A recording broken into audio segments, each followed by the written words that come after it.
অনেকে হাওরে মহিষ লালন পালন করে উন্মুক্ত অবস্থায়, তাদের মহিষগুলো দানাদার খাবার খেতে চায় না। আসলে কনসেন্ট্রেশন যে দানাদারটা, এটা গৃহপালিত প্রাণীর আস্তে আস্তে অভ্যস্ততায় চলে আসছে। দেখেন, আমাদের আদি পুরুষরা যখন গবাদি পশু লালন পালন করেছে তখন কিন্তু এত কিছু ছিল না। ইভেন আমরাও যখন ছোট ছিলাম তখন দেখেছি শুধু কুড়া এবং লবণ দিয়ে গরু মহিষ পালতো, প্রয়োজনে কিছু সরিষার খোল ব্যবহার করতো। এখন দেখেন এই খাবার কয়টা আইটেম বলবো আমি।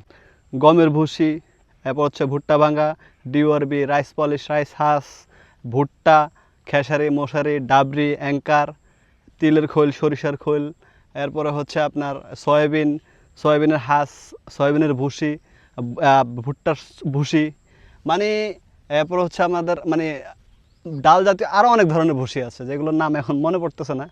তো এত খাবার দাবার এখন গবাদি পশুর, কিন্তু দেখেন একটা সময় কিন্তু আমাদের গবাদি পশুগুলোকে যখন দেওয়া হতো না খাবারগুলো, তখন কিন্তু সেই গবাদি পশুগুলো ঠিকই মাংসের হৃষ্টপুষ্টতা এবং স্বাদ ছিল। কিন্তু এখন দিন দিনে জিনিসটা কমে যাচ্ছে। আমরা যখন বাণিজ্যিক পর্যায়ে গবাদি পশুকে লালন পালন করতেছি, ইউরিয়া সারের ঘাস খাওয়াচ্ছি, ইভেন যেই খাবারটা মানে রিসাইকেলিং হচ্ছে সেটা অর্গানিক হচ্ছে না।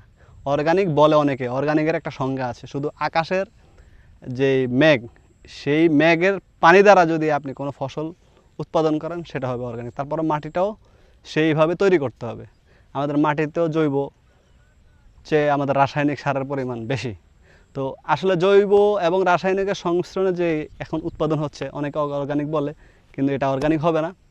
এখন আপনি কি করবেন, বা আপনার গবাদি পশু যে খাবারটা খাচ্ছে, যে দানাদার খাবারটা খাচ্ছে, সেটা কি কতটুক মানে ভ্যালুয়েডেড তাদের দেহের জন্য, আপনি এই বিষয়টা নিজের ভিতরে প্রশ্ন রাখেন। আর দেখেন, যাদের হাওর উন্মুক্ত অবস্থায় লালন পালন করা হয়, পর্যাপ্ত পরিমাণে কাঁচা ঘাস খায়, তখন সেখানে তো আপনার দানাদার খাবারের প্রয়োজন নাই বললেই চলে। কারণ সে যা প্রয়োজন, যতটুকু প্রয়োজন সেগুলো সে খাচ্ছে। এখন অধিক মোটা তাজা করতে হলে আপনাকে তাকে ফ্যানের নিচে রাখতে হবে এবং তাকে আপনি কাঁচা ঘাস, ফ্যান, দানাদার খাবার কনসেন্ট্রেশন দিয়ে রাখতে হবে। তখন পর্যায়ক্রমে সে খাবে, আস্তে আস্তে আস্তে আস্তে সে খাবারটা সে খাবে। এতে হতাশ হওয়ার কোনো কিছু নেই। আর একটা মহিষ একটা নতুন পরিবেশে আসলে মালিক চিনতে তার সময় লাগে। সে মালিকটা চিনবে, যে তাকে খাবার দিচ্ছে প্রতিনিয়ত তাকে বুঝবে, সব কিছু একটা সাইকেলিংয়ের ভিতরে তাকে নিয়ে আসতে হবে। তারপর তাকে ক্রিমের ওষুধ দিবেন, সে আস্তেই খাবারটা খাবে। এতে হতাশ হওয়ার কোনো কিছু নেই। অনেকে আছে নতুন মহিষ কিনেন, কেনার পরে মানে হাই হুতাশ করেন যে আমার মহিষ কেন দানাদার খাবার খাচ্ছে না। এরা আসলে ওই যে জঙ্গলি যে একটা স্বভাব, বন্য একটা স্বভাব, গৃহপালিত মহিষ খুব গরুর কম পরে এসেছে। গৃহপালিত মানে মহিষটা গরুর অনেক পরে এসেছে, তাই কনসেন্ট্রেশনের প্রতি, দানাদারের প্রতি তাদের ওইরকম আসক্তি নেই। তারা চোরে কাঁচা ঘাস খেয়ে এখনও সেই অভ্যস্ততা ফিরিয়ে আসতে এদের সময় লাগবে।